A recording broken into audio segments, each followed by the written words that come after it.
5 नवंबर 2024 आने वाले मंगलवार को अमेरिका के अंदर राष्ट्रपति का चुनाव होना है। सर्वे हुआ, उस सर्वे में यह बात सामने आई कि कमला हैरिस इस चुनाव को जीत रही हैं। जिस तरीके से हमारे यहाँ पर ओपिनियन पोल होता है उसी तरीके से अमेरिका के अंदर भी सर्वे हुआ। 50% वोट कमला हैरिस को मिले, 47% वोट डोनाल्ड ट्रंप के कब्जे में गए हैं। जो बाइडेन तो चुनाव लड़ेंगे नहीं, उनकी जगह कमला हैरिस चुनाव लड़ रही हैं। जो बाइडेन की उम्र हो चुकी है, इसलिए अब वो कुर्सी से हटा दिए जाएंगे। राष्ट्रपति कोई भी बने अमेरिका का, लेकिन मिडिल ईस्ट में हमेशा अपनी पकड़ बनाकर रखता है, हमेशा मिडिल ईस्ट के देशों को अपना गुलाम बनाकर रखता है। जो बाइडेन ने जाते जाते एक आखिरी पैतरा मिडिल ईस्ट में चला है, जो अपने बम वर्षक B-52 मिडिल ईस्ट के अंदर तैनात किए हैं। इसके पीछे का लॉजिक भी यही बताया जा रहा है कि अमेरिका के लोगों की नज़र में यह दिखाने की कोशिश की जा रही है कि देखिए हम अपने दुश्मन के खिलाफ किस तरीके से एक्शन लेते हैं। वोटरों को रिझाने के लिए मिडिल ईस्ट के अंदर बम वर्षकों को भेजा गया है। सबसे बड़ी बात यह है कि जाते जाते भी जो बाइडेन मिडिल ईस्ट के देशों को उनके गुलाम होने का एहसास दिलाकर गया है। कतर के अंदर आपको बता चुका हूं पिछले वीडियो में, एयरबेस पर इन्हीं बम वर्षकों को तैनात किया है अमेरिका ने, और अमेरिका का कहना है कि हम इन्हीं बम वर्षकों का इस्तेमाल ईरान के ऊपर हमला करने के लिए कर सकते हैं। कतर के एयरबेस से जब यह खबर सामने आई तो उसके बाद अब ईरान का भी इरादा साफ हो चुका है। ईरान पहले ही धमकी दे चुका है और अब एक बार फिर से ईरान के विशेषज्ञों की तरफ से कहा जा रहा है कि अगर कतर के एयरबेस से अमेरिका के बम वर्षकों ने ईरान के ऊपर किसी भी तरह का कोई हमला किया तो कतर का यह एयरबेस ईरान तबाह कर देगा। साथ ही साथ गैस और तेल की जो सुविधाएं हैं कतर की, उनको भी ईरान तबाह कर देगा, क्योंकि ईरान पहले ही इन देशों को चेतावनी दे चुका है। ये बहुत बड़ी बात की है अब कतर ने कि अमेरिका के बम वर्षकों को अपने एयरबेस पर खड़ा करवा दिया है। मेरे दोस्तों, इनको शर्म बिल्कुल नहीं आने वाली है। पूरी तरीके से कंफर्म रिपोर्ट अब सामने आई है। ये लोग अपना ईमान बेच चुके हैं, इन्हें इस्लाम से कोई लेना देना नहीं है। बस ये लोग अय्याशियों में मस्त हैं। अल्लाह ने इनकी ज़मीनों में सोना भर दिया, तेल भर दिया, उसी में ये अय्याशियाँ करके अपने आप को बस खुश रखे हुए हैं। दूसरों से, इस्लाम से इन्हें कोई लेना देना नहीं है। एकदम कंफर्म रिपोर्ट अब सामने आई है। तकरीबन 100 मस्जिदें गाजा के अंदर पूरी तरीके से शहीद हो गई, जिनका नामो निशान भी नहीं बचा गाजा के अंदर कि पहले यहां पर कभी मस्जिद भी हुआ करती थी। मस्जिदों को शहीद करने के साथ साथ उनकी बहुत बुरी तरीके से बेहुरमती भी की गई है इन इजरायली सैनिकों के द्वारा। देखिए मस्जिद को शहीद करने के बाद किस तरीके से वहां पर बैठकर ये लोग फोटो खिंचवाते हैं, हंसी मजाक करते हैं, जश्न मनाते हैं। क्या दुनिया के इन मुस्लिम हुक्मरानों को यह साफ तौर पर नजर नहीं आ रहा है कि यह लड़ाई आतंकवाद के खिलाफ नहीं है, बल्कि एक धार्मिक लड़ाई लड़ रहा है इजराइल? अगर आतंकवाद के खिलाफ लड़ाई होती तो इन धार्मिक स्थलों को क्यों तबाह करता? एक चर्च भी उसने लेबनान के अंदर और उसको भी तबाह कर दिया। लेबनान के अंदर कई सारे सदियों पुराने चर्च इजराइल ने मिट्टी में मिला दिए, लेकिन इसके बावजूद भी यूरोप के लोग इजराइल के साथ खड़े हुए हैं। लेबनान पर लगातार इजराइल हमले कर रहा है, चाहे उसमें फिर कोई भी मारा जाए। बांग्लादेश के भी नागरिक मारे गए हैं, चर्च भी तबाह हो गए हैं, मस्जिदें भी शहीद हो गई हैं।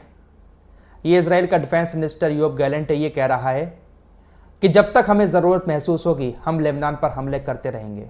लेबनान में हमारे हवाई हमले नहीं रुकेंगे। इजराइल लगातार गाजा में हवाई हमले अभी भी किए जा रहा है।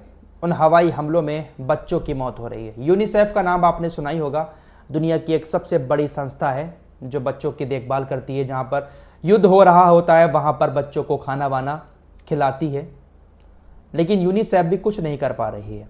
यूनिसेफ की तरफ से ही ये बताया गया है कि पिछले 48 घंटे के अंदर इजराइल ने गाजा के जवालिया में जो हवाई हमले किए हैं उसमें तकरीबन 50 बच्चों की मौत हो गई है। 50 बच्चे पिछले 48 घंटे में जवालिया के अंदर मारे गए। यूनिसेफ का आंकड़ा है। गाज़ा स्वास्थ्य मंत्रालय का आंकड़ा नहीं है। गाज़ा स्वास्थ्य मंत्रालय जब आंकड़ा बताएगा तो यह आंकड़ा और ज़्यादा बड़ा हो सकता है। आतंकवादी थे ये 50 बच्चे जो मारे गए। दोस्तों, हिजबुल्लाह के साथ ज़मीनी ऑपरेशन इजराइल की सेना लगातार जारी रखे हुए है। आपको मैं लगातार ये अपडेट भी दे रहा हूं कि ज़मीनी ऑपरेशन में हिजबुल्लाह इजरायली सैनिकों के ऊपर भारी पड़ रहा है। हिजबुल्लाह के साथ ज़मीनी संघर्ष में इजरायली सेना के स्पोक्स पर्सन का बेटा भी पहुंचा था, लेकिन हिजबुल्लाह के लड़ाकों ने उसके ऊपर हमला किया, जिसके बाद उसकी रीढ़ की हड्डी टूट गई। ये फोटो स्क्रीन पर है आपके। इजरायली सेना के स्पोक्स पर्सन का बेटा रीढ़ की हड्डी तुड़वाकर हिजबुल्लाह के लड़ाकों से बेड पर लेटा हुआ है। सेना के अधिकारियों के बेटे जंग में मौजूद हैं, लड़ाई लड़ रहे हैं, हड्डियां तुड़वा रहे हैं, अपाहिज हो रहे हैं, लेकिन महाराज के बेटे नेतन्याहू के बेटे अमेरिका के अंदर मजे कर रहे हैं। इजरायली मीडिया ने हिजबुल्लाह के हमलों को लेकर एक और रिपोर्ट पेश की है। इजरायली मीडिया का कहना है कि अक्टूबर आईडीएफ के लिए बहुत कठिन महीना था, जिसमें हिजबुल्लाह ने इजराइल के खिलाफ 1158 हमले किए, जो मासिक औसत से 4 गुना ज़्यादा हैं। हिजबुल्लाह के नेता हसन नसरुल्लाह की मौत के बाद हिजबुल्लाह ने हमले और तेज़ किए हैं। ऐसा नहीं है कि हिजबुल्लाह दुबक कर बैठ गया हो, हिजबुल्लाह ने हमले ज़्यादा किए हैं पहले के मुकाबले। वीडियो की शुरुआत में मैंने अमेरिका के राष्ट्रपतियों के बारे में जिक्र किया। देखिए, अमेरिका का राष्ट्रपति कोई भी बने, चाहे कमला हैरिस हो, चाहे डोनाल्ड ट्रंप हो, या कोई और हो, या इससे पहले भी जो भी राष्ट्रपति रह चुके हैं, वो इस्लाम के तो सगे नहीं रहे हैं। बिल क्लिंटन अब तो ये बुढ़िया गया है, जैसे अब जो बाइडन बूढ़े हो गए हैं वैसे ये भी बूढ़ा हो गया। जब ये अपने दौर में था तो इससे भी बड़े बड़े अजीब फैसले लिए थे। जॉर्ज डब्ल्यू बुश के बारे में भी आप लोग जानते होंगे। जो अभी नए बच्चे हैं वो शायद उसके बारे में ना जानते हो। वो भी बहुत अपने आप को न जाने क्या ही समझता था, लेकिन आज बूढ़े हैं और बैठे हैं आराम से एक तरफ, और एक दिन इस दुनिया से चले भी जाएंगे।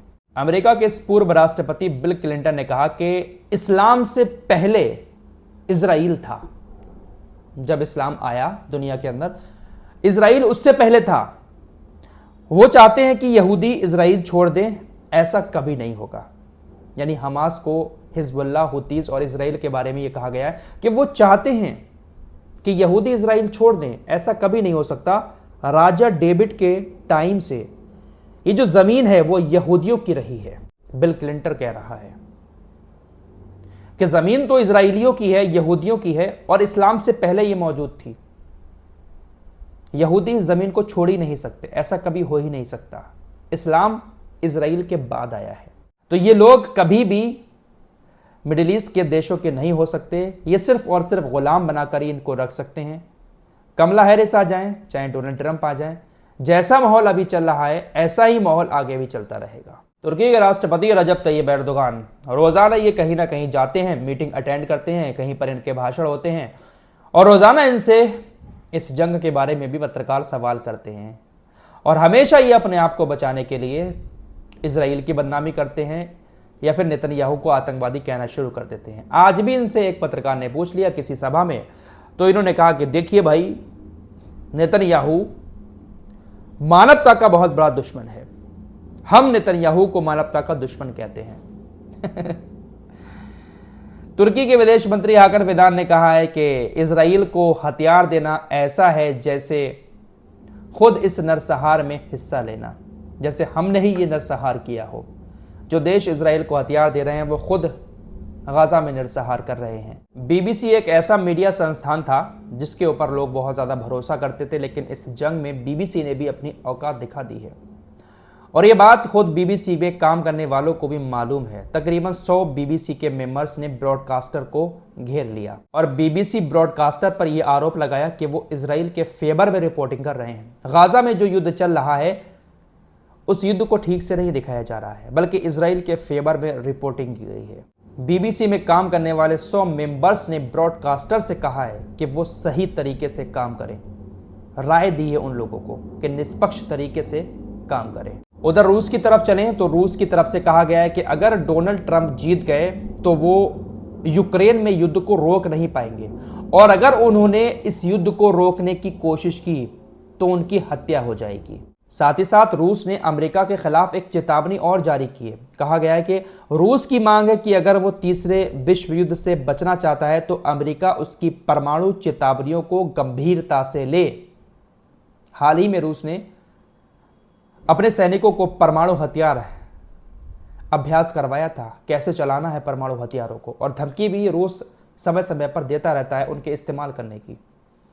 फिलहाल इस चुनाव के बाद यूक्रेन और रूस का जो मामला है उसमें तो कुछ ना कुछ चेंजेस जरूर होंगे। या तो वो मामला और ज्यादा बढ़ जाएगा, और अगर डोनाल्ड ट्रंप बन जाते हैं तो हो सकता है कि डोनाल्ड ट्रंप थोड़ा सा रस्सी को खींच लें और यूक्रेन को जो मदद पहुंच रही है उस मदद को रोक लें। फिलहाल 4-5 दिनों के अंदर अमेरिका को एक नया राष्ट्रपति मिलने वाला है। इस रिपोर्ट में इतना ही। कुछ और खबरों के साथ जल्द हाजिर होऊंगा। तब तक के लिए अपना ख्याल रखिएगा। अल्लाह हाफिज।